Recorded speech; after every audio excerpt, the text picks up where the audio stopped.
Afternoon everyone, चला आज बनवूया मुळ्याची भाजी। याच्यासाठी लागणारे मुळ्याचे पत्ते, मुळा घेतलाय मी किसून, खोबरं किसलेलं आहे, कांदा, लसूण, मिरची आणि तेल आणि मीठ लागणार आहे। तर मी एका कढईमध्ये तेल टाकलेलं आहे, त्याच्यामध्ये मी कांदा, लसूण आणि मिरची टाकून त्याला परतवणार आहे, त्याचा कच्चापण निघून जाऊपर्यंत। आणि त्याच्यानंतर आपण टाकणार आहोत मीठ, आणि मीठ टाकल्यानंतर आपण टाकणार आहोत ही आपली हिरवी मुळ्याची भाजी।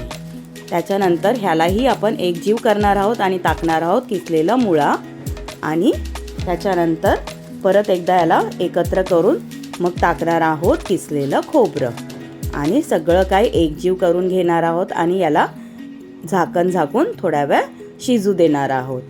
आणि त्याच्यानंतर खोलून बघा थोडंसं परतून आपण घेणार आहोत, आणि ही तयार झाली आपली मुळ्याची भाजी।